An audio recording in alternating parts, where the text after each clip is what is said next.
Bueno, estamos en contacto con Marcela Mendicino, ella es psicopedagoga, fundadora también de la asociación Aprendamos, y queremos conocer un poquito más de la dislexia.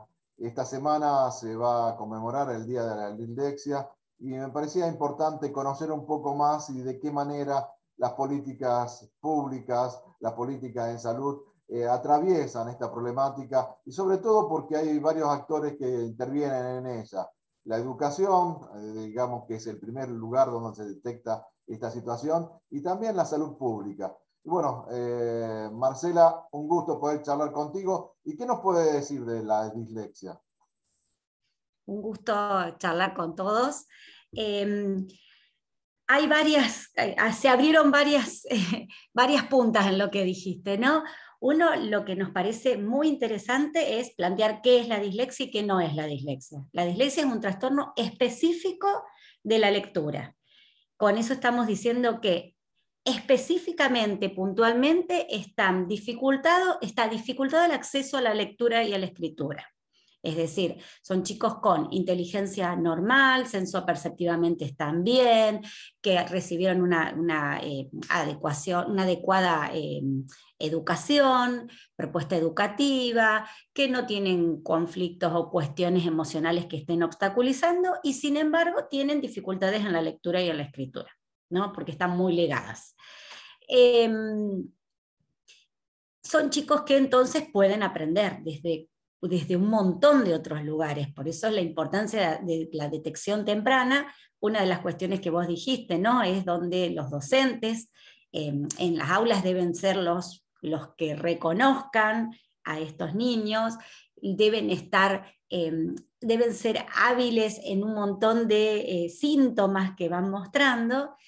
Y por otro lado, una necesidad de un diagnóstico diferencial que nos lleve a saber que este niño tiene dislexia y qué es lo que debemos hacer. Y ahí estamos en dos puntas, ¿no? La capacitación docente, que debe conocer qué es este trastorno, qué es el más frecuente en los trastornos de aprendizaje, es decir, de cada 5 chicos que presentan trastorno de aprendizaje, 4 presentan dislexia, que entre el 10 y el 15% de la población escolar presenta dislexia. Entonces, la necesidad de la capacitación, porque nos vamos a encontrar seguro con 1, 2, 3 niños con dislexia en el aula. Y por otro lado, la necesidad de arribar a un diagnóstico exhaustivo, diferencial, para saber con qué dispositivos cuenta y cuáles son sus desafíos. El mejor acompañamiento, en definitiva, porque depende de la situación de cada sujeto, cada niño, cada persona que necesite el acompañamiento, brindarle las mejores herramientas. Y eso viene a partir de un buen diagnóstico. ¿Cómo se trabaja? Porque uno pensaría que lo abordan varias disciplinas de la salud, varias disciplinas que tienen que ver justamente con la educación, la salud y el conocimiento. En realidad, el diagnóstico es prácticamente y eminentemente psicopedagógico porque estamos hablando de un trastorno de aprendizaje. Y dentro de la psicopedagogía, desde un enfoque neuropsicológico, que lo que hace es justamente deshilachar todos estos dispositivos que el niño precisa para aprender, para despejar y detectar a dónde está la dificultad y a dónde están las fortalezas como para compensar. Un diagnóstico psicopedagógico siempre es esclarecedor porque nos cuenta qué traje se pone este niño para sentarse a la hora de estudiar y de aprender, ¿no? Entonces, por un lado, el diagnóstico prácticamente es psicopedagógico, pero deben muchas veces intervenir fonoaudiología, porque puede estar ligado a dificultades de lenguaje, no siempre hay dificultades articulatorias, psicológicas, porque obviamente que un niño que se da cuenta que no es pertinente en el aula durante 4 horas, 5 días a la semana y entre su grupo de pares, estas cuestiones empiezan a afectarlo psicológicamente, no como causa de la dislexia, sino como consecuencia de no haber intervenido oportunamente, ¿no? A veces neuropediatría, porque justamente es un trastorno del neurodesarrollo, es decir, los niños vienen ya de fábrica, sí, es innato, es hereditario, es crónico, y por ahí la intervención de la neuropediatra como para corroborar este diagnóstico. Eh, y bueno, siempre yo comento que lo fundamental en cualquier abordaje, pero en este caso que estamos hablando de dislexia, es que nos paremos sobre 4 patas. Primero, el niño que quiera desafiarse a sí mismo para querer aprender y para ponerse esta mochila de todo esto que le está costando e intentarlo hasta que le salga. Después la familia que debe acompañar, y estamos hablando que es un trastorno crónico, entonces por ahí debe acompañar en abordajes que son largos o en siempre estar abogando por su hijo porque es el que sabe qué tanto se esforzó y qué tanto fue su rendimiento en la prueba. El profesional y la escuela. Si esto no se equilibra entre estas 4 patas, muchas veces por más diagnóstico, por más familia, o por más escuela, o por más profesional, no llegamos a buenos puertos. Bueno, vos hablabas de la familia, la necesidad que la familia tome conciencia de esto, que sepa cómo actuar, que se preocupe y que se ocupe, ¿no? Porque a veces la angustia no inmoviliza y creo que acá todo lo contrario, tenemos que movilizarnos a estar cerca de estos niños, a acompañarlos, ayudarlos. Y bueno, con esa visión, ustedes también trabajan con la familia, porque no solamente específicamente con el niño, sino con la familia, darle alguna indicación, algunos tips, digamos, que tengan que ver cómo acompañarlo. Contanos un poco cómo es ese abordaje o ese acompañamiento con la familia. Sí, en realidad la dislexia es un trastorno invisible, le decimos, ¿no? Porque muchas veces es muy difícil de detectar. ¿Por qué? Porque son chicos con una inteligencia normal, entonces las familias vienen y dicen, o las maestras, o el mismo niño se lo cree, ¿no?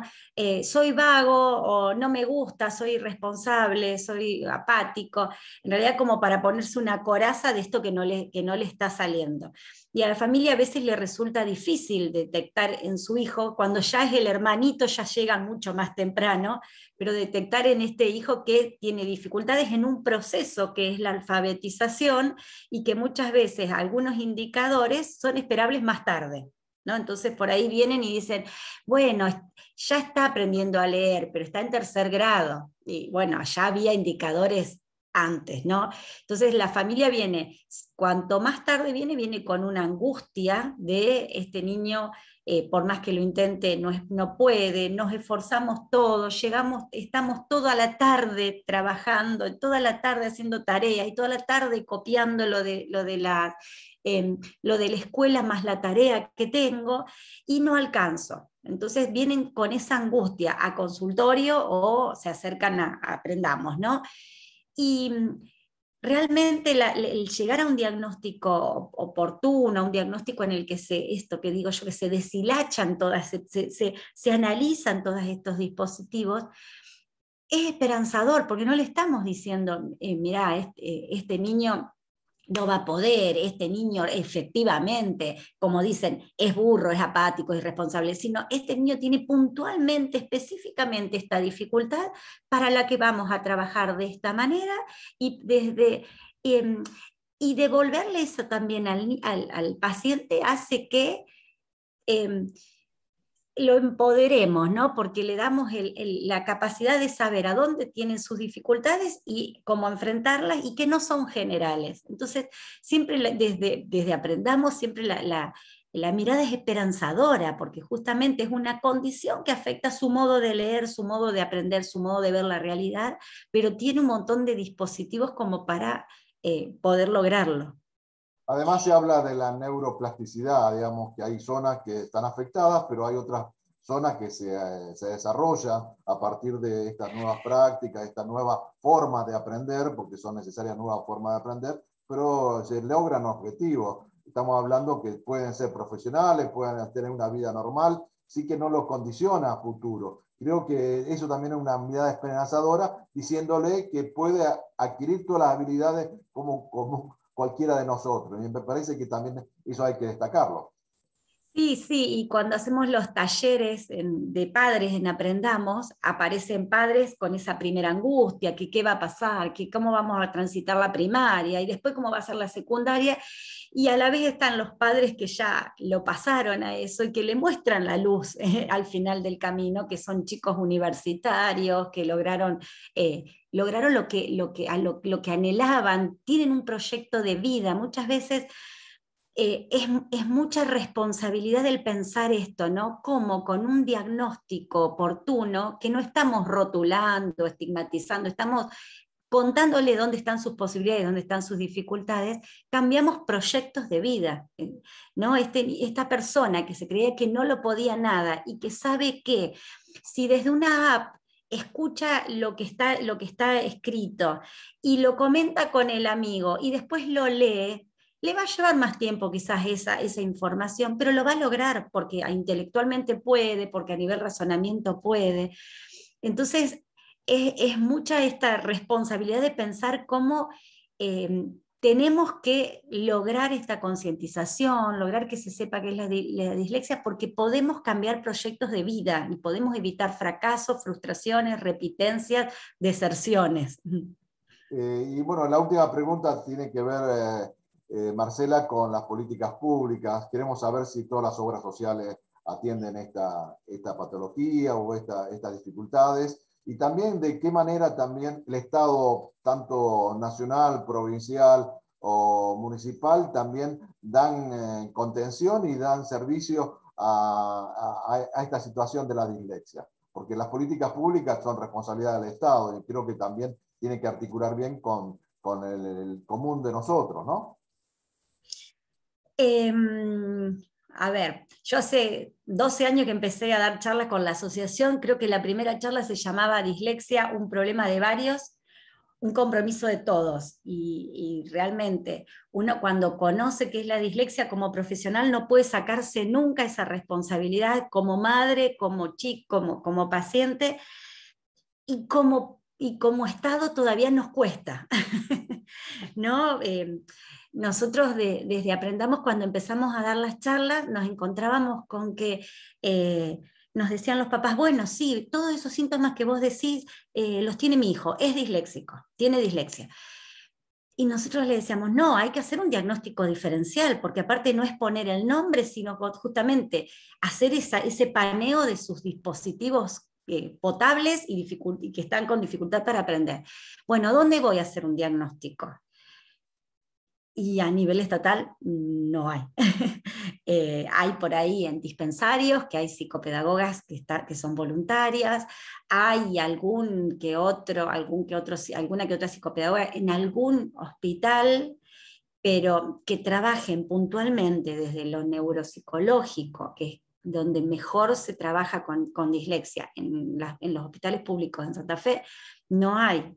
Por eso fue que desde Aprendamos nos generó esta necesidad de dar una respuesta a esto que estábamos generando como demanda nosotros. Entonces, hicimos... En la escuela pública no hay profesionales que también acompañan psicopedagogas, que sería casi una cuestión elemental. En realidad, en las escuelas públicas, si hay psicopedagogas, no creo que haya, últimamente, en los últimos 5 años no hice un rastreo, pero hasta hace 5 años no, y si había eran pagas por cooperadoras, no está el cargo de psicopedagoga en la escuela pública, ¿no? En las escuelas privadas, por ahí de esa cuota que pagan, le pagan a psicopedagogas. O por ahí, en el nivel medio, los toman como tutores o que dan alguna materia. De todos modos, ayudarían en la detección, pero para un diagnóstico, las psicopedagogas que están en escuelas no hacen diagnóstico, ¿no? Estamos ahí dentro del ámbito de educación y tendríamos que pasarnos al ámbito de salud, Claro, ¿no? no, porque hablamos de la detección temprana y bueno, sería un elemento importantísimo, digamos, si descubrimos muy tempranamente, hacemos que los chicos no se angustien, que no pasen de dificultades, que no tengan bullying, porque todo esto también, a veces los niños entre ellos también tienen algún tipo de estas características. Bueno, Sí, y fundamentalmente empujaríamos al Estado a que busque qué hace en salud, porque si detectamos más en las escuelas y volvemos a esto, ¿qué hacemos para hacer a dónde hacen un diagnóstico estos chicos? Nosotros desde la asociación lo que hicimos, no tuvimos que hacer, lo que hicimos y lo hicimos con gusto y lo hacemos con mucha responsabilidad, es que la Universidad Católica, que tiene la carrera de psicopedagogía, tenemos un convenio que alumnas de psicopedagogía hacen o diagnósticos o tratamientos o intervenciones en la asociación. Y después lo que tenemos es todo un área clínica que funciona todos somos voluntarios, que hacemos diagnósticos, porque y nos llegan chicos, estamos en Santo Tomé de un montón de zonas aledañas, hasta de Rafaela, qué sé yo, de Rincón, de Recreo, porque a nivel estatal no tenemos una respuesta para el abordaje de un trastorno. Que si lo pensáramos como preventivo, nos evitaríamos después un montón de políticas referidas a deserción, a repitencia, a consumo de estupefacientes, a delincuencia. Y no digo que caigan solamente en eso, porque hay muchas familias que pueden contener, pero el afrontar un fracaso y una no pertinencia y pertenencia al sistema educativo, sabemos que trae consecuencias. Hay un estudio que hicieron hace un tiempo en España, que en la población carcelaria había un porcentaje mucho más grande de personas con dislexia que en la población general. Entonces, no estamos diciendo que la persona con dislexia es delincuente, pero sí que corremos muchos riesgos al no incluirlos en un sistema educativo que englobe a todos los modos de aprender. Incluya que no expulse. Exacto. Yo te hice una pregunta, no sé si no lo entendí bien, las obras sociales, digamos, Bien, terminé. abordan esta problemática, la cubren, no la cubren, porque también si hay padres que están trabajando en el Estado, en particulares, en actividades, y si la obra social está realmente ayudando, acompañando en esta situación. Sí, las obras sociales, es decir, psicopedagogía está dentro de las prestaciones médicas obligatorias, o sea que las obras sociales lo tienen que cubrir sí o sí. Con la ley, hay una ley que es la 27.306, que es una ley nacional de dificultades de aprendizaje, dentro de la que está dislexia. Lo que se logró es que las obras sociales deban extender el cupo que tienen de sesiones, que son 30 anuales, y las tengan que extender a las que necesite la persona esta que padece dislexia. Entonces, cuando llegás, imagínate que si haces, que lo ideal es hacer 2 sesiones por semana, lo real es que hacemos una sesión por semana porque no se puede más. En 7 meses se te termina el tratamiento. Entonces lo que se hace con esta ley es apelar a esta ley para que se extienda ese cupo. Ahora, la provincia no terminó de adherir a esta ley, le falta bueno, nunca me sale yo a nivel, bueno, le falta la firma del gobernador. Entonces, si la provincia no adhirió, IAPOS, que es la obra social provincial y que hay, creo que será el 50% de la población de Santa Fe de IAPOS, de la población con obra social de Santa Fe de IAPOS, cuando se termine esos 30, quedamos sin intervención. Y no tenemos que olvidarnos que no sé qué porcentaje de desocupación hay en Santa Fe y qué porcentaje de familias sin obra social hay en Santa Fe. Entonces también tendríamos que apelar a los hospitales públicos. Sí. Bueno, para ir redondeando, Marcela, y agradeciendo tu tiempo, ¿qué otra cosa quedó pendiente como para que nuestro público televidente lo tenga en cuenta y lo evalúe para llamar la atención y, bueno, pedir ayuda? Porque en definitiva significa pedir ayuda o consultar a alguien que nos ayude, que nos brinde la atención que la consulta, las dudas que se plantean. Síntomas. Tenemos que hablar de qué síntomas presentan estos niños como para poder pensar que tengan dislexia. Y a ver, a nivel, en el nivel inicial ya aparecen algunas cuestiones, dificultades en nominar colores, no en reconocer, vos le das una cosa roja y decís, tráeme algo igual y reconocen. El tema es decir que se llama rojo, ¿no? Dificultades en nominación, de colores, no recuerda el nombre de los compañeritos, no recuerda el nombre de las señoritas, le cuestan las rimas, le cuesta aprender, le cuesta cuando la señora dice, a ver, Agustina, hay otra nena acá que empieza con A, sin poner la letra, ¿no? Pero esto es conciencia fonológica, empezar a reconocer soniditos en esto que es todo hablado. Dificultades de acceso cuando empiezan el acceso a la alfabetización, ahí pueden aparecer algunas cuestiones de conducta, el no tener ganas.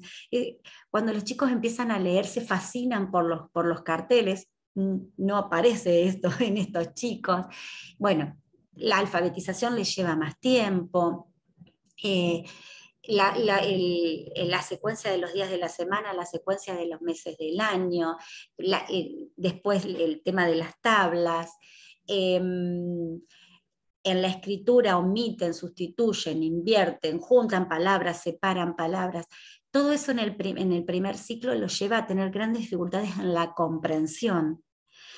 Después, los niños con dislexia pueden llegar a comprender lo que leen, pero les lleva muchísimos recursos cognitivos, entonces por ahí llegan a comprender lo que leen a costa de mucho esfuerzo, entonces se cansan más en el aula, se dispersan más.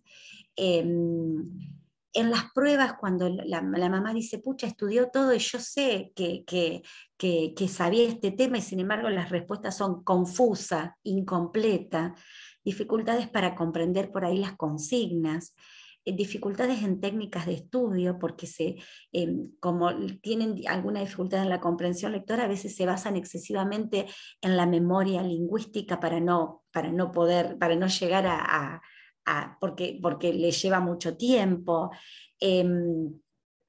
Bueno, y en la universidad, que muchas veces pasa que transcurren todas las dos, toda la escolaridad obligatoria, la primaria y la secundaria, y no se detectó porque son chicos que han compensado muy bien, y vuelvo a esto que resulta invisible a veces, empiezan a presentar diferencias cuando los exámenes son orales y cuando los exámenes son escritos.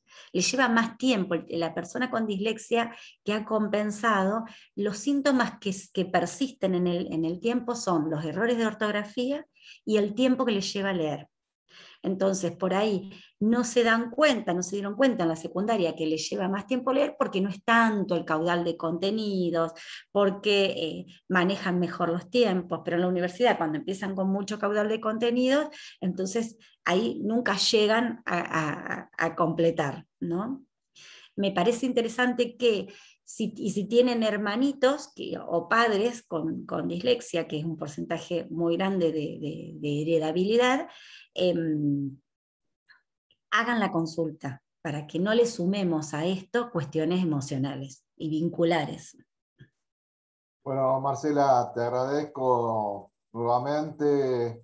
Ojalá que este programa sirva también para ayudar a muchas familias y que bueno, puedan asistir, a pedir ayuda, que también que los maestros tengan también esta preocupación a la hora de identificar estos casos, y sobre todo porque pensamos en el futuro del país y necesitamos una sociedad mucho más incluida y no es una sociedad que expulse, ¿no? Estamos hablando de la inclusión muchas veces y muchas veces el Estado no cumple con todas las normativas, las cosas que tendría que tener, las responsabilidades para justamente avanzar en otro tipo de sociedades. Muchas gracias por tu tiempo y bueno, seguiremos en contacto.